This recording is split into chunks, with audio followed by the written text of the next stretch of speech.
बहुत अहम इशू की तरफ चलते हैं हम बार बार। हमारे लिए सबसे ज़्यादा अहम हमारे बच्चे हैं।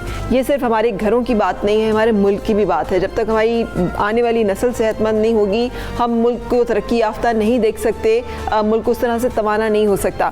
हालिया जो कैंपेन चली है पोलियो की, इसमें 95% बच्चों को इंसदादे पोलियो की वैक्सीन पिलाई गई है। 20 लाख बच्चों को जो है 130 अजला में पोलियो के कतरे पिलाए गए हैं। मुहिम में 2,25,000 वर्कर्स ने हिस्सा लिया। बिल्कुल फरा, और हम हमेशा यही सवाल उठाते हैं सुबह सवेरे पाकिस्तान के प्लेटफॉर्म से। हम बारहा ये बात कर चुके हैं कि ऐसा आखिर क्या है कि अफ्रीका से पोलियो ख़त्म हो गया, पाकिस्तान से पोलियो ख़त्म नहीं हो रहा है? कहाँ हम कोताही कर रहे हैं? हमारे केसेस क्यों सामने आ जाते हैं? क्यों पेरेंट्स जो हैं वो बच्चों को पोलियो के कतरे पिलाने में जो है थोड़े से ऐसे लगते हैं कि वो चाह नहीं रहे कि शायद पिला रहे हैं, या फिर कुछ ऐसी सोच है वो हमने अपने पेरेंट्स के ज़हन में डाल दी, और उसको अब इसी हमने ठीक करना है, मुआशरे ने दुरुस्त करना है, और पेरेंट्स को ये बताना है कि भाई ऐसा नहीं है, अपने बच्चों के लिए, अपने फ्यूचर के लिए लाजमी पोलियो के कतरे। डॉक्टर बशीर अबड़ो से बात करेंगे। अस्सलाम वालेकुम। अभी हमजा ने एक पूरी, जिसे कहना चाहिए ना, क्वेश्चन लिस्ट आपके सामने रखी है। सर फरमाइएगा कि आप इस दफ़ा जो पोलियो कैंपेन है ये किस दर्जे कामयाब रही है? क्या वालिदैन का रवैया इस दफ़ा बेहतर आपको लगा कि वो पिलाने में पोलियो के कतरे, पोलियो से बचाव के कतरे पिलाने में ज़्यादा पेश थे, या अभी भी वो उसी तरह से कुछ उनके यहाँ पसो पेश है? बहुत शुक्रिया 92 न्यूज़ का। हमजा, जैसे आपने कहा, ये जो कैंपेन इस साल हमारी ये तीसरी कैंपेन है, फरवरी, अगस्त और सितंबर में। इस दफ़ा जो टारगेट थे उसमें आपने ख़ुद कहा कि 10 से 15% टारगेट से हम थोड़े पीछे रहे हैं, लेकिन अल्हम्दुलिल्लाह पिछली जितनी भी कैंपेन्स रही हैं उनसे इस कैंपेन में ये हुआ है कि वालिदैन का जो रवैया वो काफ़ी मस्बत है।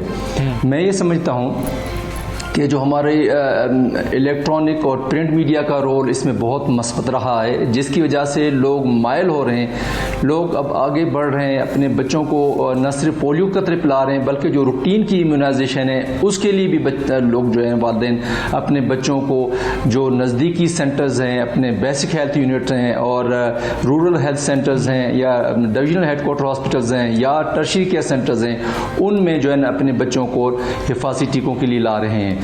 इस दफ़ा जो हमारा टारगेट था वो 3 करोड़ 90 लाख बच्चे थे, उसमें सिर्फ हम 10 to 15% जो है उस अपने टारगेट से थोड़ा पीछे रहे हैं, लेकिन मोस्टली हमने वो टारगेट अपने अचीव किए हैं। जहाँ तक बलोसान की बात है, बलोसान में 25 लाख तक के बच्चों का टारगेट था, वहाँ पे भी तकरीबन 10% जो है ना थोड़ी सी कवरेज नहीं रही, लेकिन मोस्टली 90% तक हमने उन जो है एरियाज़ में जो है वो ये टारगेट्स अचीव किए हैं। बिल्कुल सही। डॉक्टर साहब ये भी फरमाइएगा, जैसे इस दफ़ा तो सर्दियों के आने से पहले ये कैंपेन हो गई है, तो अब तो सख्त सर्दियों में पोलियो के कतरे पिलाने की ज़रूरत होगी, क्योंकि कैंपेन हर 2-3 माह के बाद लॉन्च की जाती है। रह जाने वाले बच्चों के लिए, से आप कह रहे हैं कुछ बच्चे रह गए हैं, तो फिर उनके लिए दोबारा से मुहिम चलाने का भी कुछ ऐसा सोचा जा रहा है और सोचा जाएगा?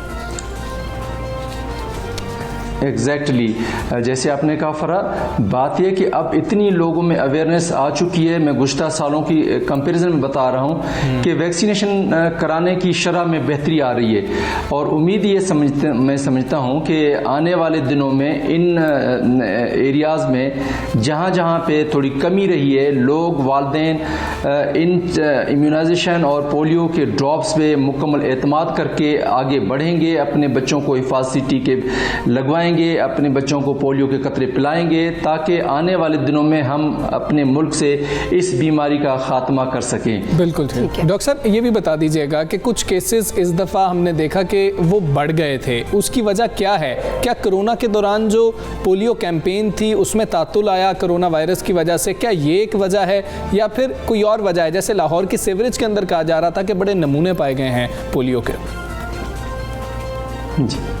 जी हमजा, आपने दुरुस्त कहा केसेस बढ़े नहीं, केसेस तो गुज़श्ता साल देखें 2019 में 147 केसेस हुए हैं हमजा जी। लेकिन इस दफ़ा अब तक 77 केसेस आ चुके हैं, जिसमें केपी और सिंध में जो है वो 22 केसेस हैं, बलोचिस्तान में 21 केस आ चुके हैं और पंजाब में अब तक जो है वो 12 केसेस आ चुके हैं। इस माह 3 नए केसेस आए हैं, जिसमें 2 पंजाब से और 1 बलोचिस्तान कोयटा शहर से आया है। लेकिन अगर कंपैरिजन किया जाए पिछले 2019 से, तो उसमें अब तक पिछले साल की निस्बत पोलियो के केस में अब तक कमी है।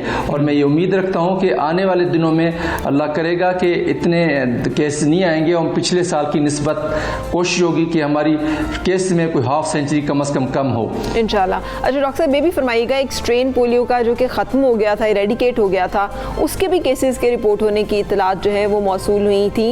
वो स्ट्रेन जो है वो किस दर्जे पाया जा रहा है पाकिस्तान में, उसके बारे में भी हमें आगाह कीजिएगा।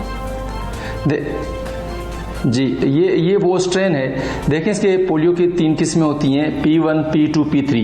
ये P2 स्ट्रेन थी, जिससे बच्चों में पोलियो के जो है ना पोलियो के ड्रॉप्स पिलाने की वजह से भी पोलियो हो सकता था। वो कोई 60 लाख 65 लाख बच्चों में किसी एक बच्चे में मुमकिन था। लेकिन वो जो है ना WHO और पूरी दुनिया में काविशों कोशिशों से वो स्ट्रेन का अब खात्मा हो चुका है। अब नहीं, अब हम जो वैक्सीन करने जा रहे हैं वो P1 और P3 के अगेंस्ट है। जहां आपने कहा कि वो उस स्ट्रेन के केस हैं, यस सेवरेज में एक जगह बड़े शहरों में कहीं से मिले हैं, वो सैंपल पॉजिटिव है। लेकिन इन सच ऐसी कोई ऐसी बात नहीं है कि वो स्ट्रेन दोबारा जो है वो अपीयर होना शुरू हो गया, नहीं, ऐसी कोई बात नहीं है। जी ठीक है डॉक्टर साहब, आप क्या बताना चाहेंगे पेरेंट्स को कि पोलियो से अपने बच्चे को बचाने के लिए सिर्फ एहतियात ही की जा सकती है कि उसको वैक्सीनेशन दिलाई जाए, उसको जो है पोलियो के कतरे पिलाए जाएं, क्या उसके बाद कोई इलाज नहीं है अगर बच्चा खुदा न खास्ता पोलियो में मुब्तला हो जाता है? जी हमज़ा, मैं वालिदैन को ये कहूँगा, वालिदैन को यकीन बावर कराऊँगा, यकीन दिलाऊँगा कि आपके बच्चे की बेहतरी, आपके बच्चे को पोलियो के से बचाने का वाहिद तरीका पोलियो की वैक्सीन है। आपको हर बार बार आगे आना होगा, अपने बच्चों को ये हिफाजती टीके, ये पोलियो के ड्रॉप्स पिलाने होंगे और ये यकीन करना होगा कि ये वैक्सीन बिल्कुल महफूज है, ये वैक्सीन हलाल है, इस वैक्सीन के कोई मुज़र असरात नहीं है। और आपने हर दफ़ा जो है ना बच्चों को अपने को ज़रूर जो है ना वो ये पिलाना होगा, क्योंकि एक दफ़ा अगर किसी की फैमिली में पोलियो का इन्फेक्शन हो जाता है तो ये यकीन रखें कि उसका इलाज कोई भी नहीं है माँ सवाए इस प्रोटेक्टिव मेजरमेंट के जो हम करने जा रहे हैं। आपको हमजा याद होगा कि 50 इयर्स बैक अगर देखें स्मॉल पॉक्स की हिस्ट्री में, तो जो जिसको हम ये क्या स्मॉल पॉक्स, जी, चीचक की बीमारी जो है, उस बीमारी में भी इतने ही मसाइल थे, इतनी ही बातें थी, इतनी ही इस वैक्सीनेशन के बारे में बातें की जाती थी जो अब हैं। लेकिन शुक्र अल्हम्दुलिल्लाह आज का मीडिया तो गुज़श्ता 50 साल की निस्बत बहुत ज़्यादा स्ट्रांग है, चाहे वो इलेक्ट्रॉनिक है, चाहे वो प्रिंट मीडिया है, वो अच्छी जो है कवरेज दे रहा है, लोगों को अच्छी अवेयरनेस दे रहा है। तो हम ये उम्मीद करते हैं कि लोगों ने पिछली चीचक के बारे में भी जितनी बातें की थी, पोलियो के बारे में भी जितनी बातें कर रहे हैं, अब इस मीडिया के तवज्जुह से लोगों तक जितनी आगाही आ रही है, मैं ये यकीन रखता हूँ कि आने वाले दिनों में इसके बेहतर असरात आएंगे। लेकिन वालिदैन को आगे बढ़ना होगा, न सिर्फ वालिदैन को, फिर दूसरा यह कि हमें जो रूटीन की इम्यूनाइजेशन है उसमें उसको बेहतर बनाना होगा।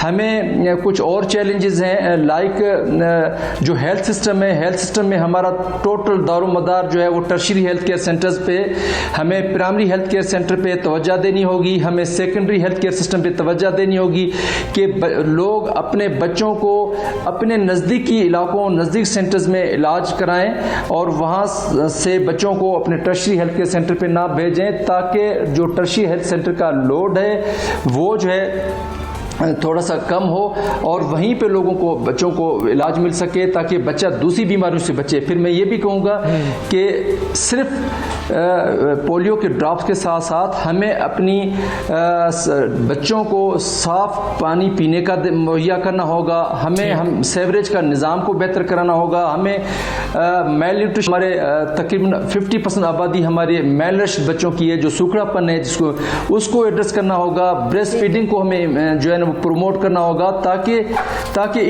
इस पोलियो को खत्म बिल्कुल करने के ठीक लिए है। डॉक्टर हमारे साहब बहुत हेल्थ शुक्रिया सिस्टम में आपका। डॉक्टर बशीर अबड़ो हमारे साथ मौजूद थे और पोलियो के अहम मामले पर जो है हमसे बात कर रहे थे, जो बहुत अहम है। इसमें जितना मीडिया का किरदार जो है ना, मुझे लगा इस दफ़ा जो स्ट्रेटजी बनाई गई है वो बड़ी वेल राउंडेड थी।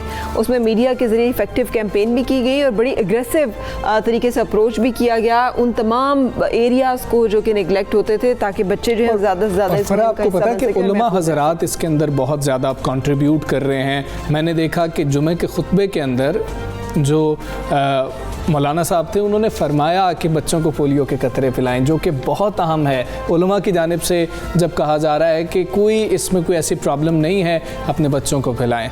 आगे बढ़ेंगे। एक वाकया जो है ना, जिस पे हमने रिपोर्ट किया था और मैंने फिर इसको अब कहा कि हमें इस पे फॉलो अप भी ज़रूर लेना चाहिए। एक तो आज अच्छी बात हमें पता चली आबिद मल्ली की गिरफ्तारी कि एक मुजरिम जो है वो गिरफ्त में आया। साहिवाल का वाकया भी आपको शायद याद होगा, जहाँ पर PTI के एक रहनुमा ने, जो कि उस इलाके में PTI के रहनुमा थे, खातून पोस्ट मास्टर पर तशद्दुद किया था। लेकिन अभी तक जो रिपोर्ट्स आ रही हैं, बैनर्स आप देख रहे हैं, ये बैनर्स लगाए जा रहे हैं वहाँ पर उस मुबैना तौर पे जो एक मुजरिम है जो तशद्दुद करता है सरकारी अफसर के ऊपर जाकर, उसकी हिमायत में उसको इंसाफ दिलाया जा रहा है। खातून अफसर को इंसाफ दिलाने की बात नहीं हो रही। चोर कोतवाल को डांटे वाला जो मामला है ना, वो यहाँ पर हमें दिखाई दे रहा है। बिल्कुल बैनर्स लगा दिए गए हैं उनकी सपोर्ट के अंदर और कहा जा रहा है कि जी कि जो उन पे झूठे मुकदमात हैं और वो ख़त्म किए जाए, उनको इंसाफ दिलाया जाए। लेकिन खातून को इंसाफ दिलाने की बात नहीं हो रही। ये PTI के मकामी रहनुमा थे जिन्होंने आज़ादी से वो आए थी, एक वीडियो भी सामने आई थी कि वो दाखिल हुए और आके उन्होंने जो है उनको खातून को जो है तशद्दुद का निशाना बनाया। इस हवाले से अस्सलाम वालेकुम सूफिया, क्या आप?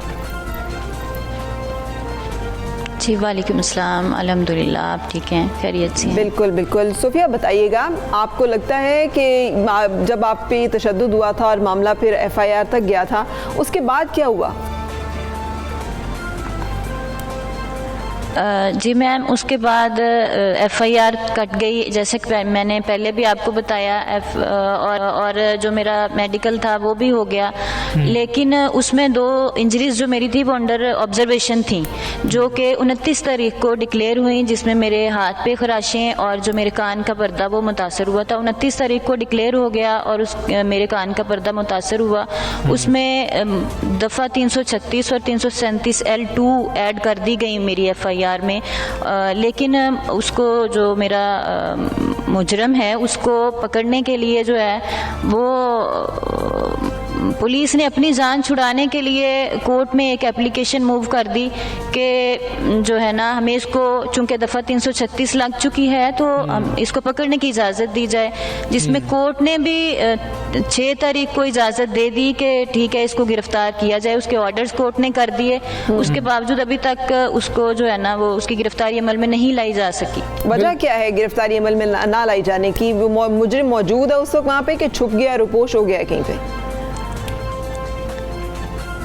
ये तो मैम पुलिस ही बेहतर जानती है कि आपसे वो किसी ने राबता किया, उस मुलजिम की जानिब से कोई राबता आपसे किया गया, कुछ सुलह की बात हुई आपसे कि सुलह कर ली जाए, कोई दबाव डाला गया? रफा दफा कर दे मामला, छोड़ें?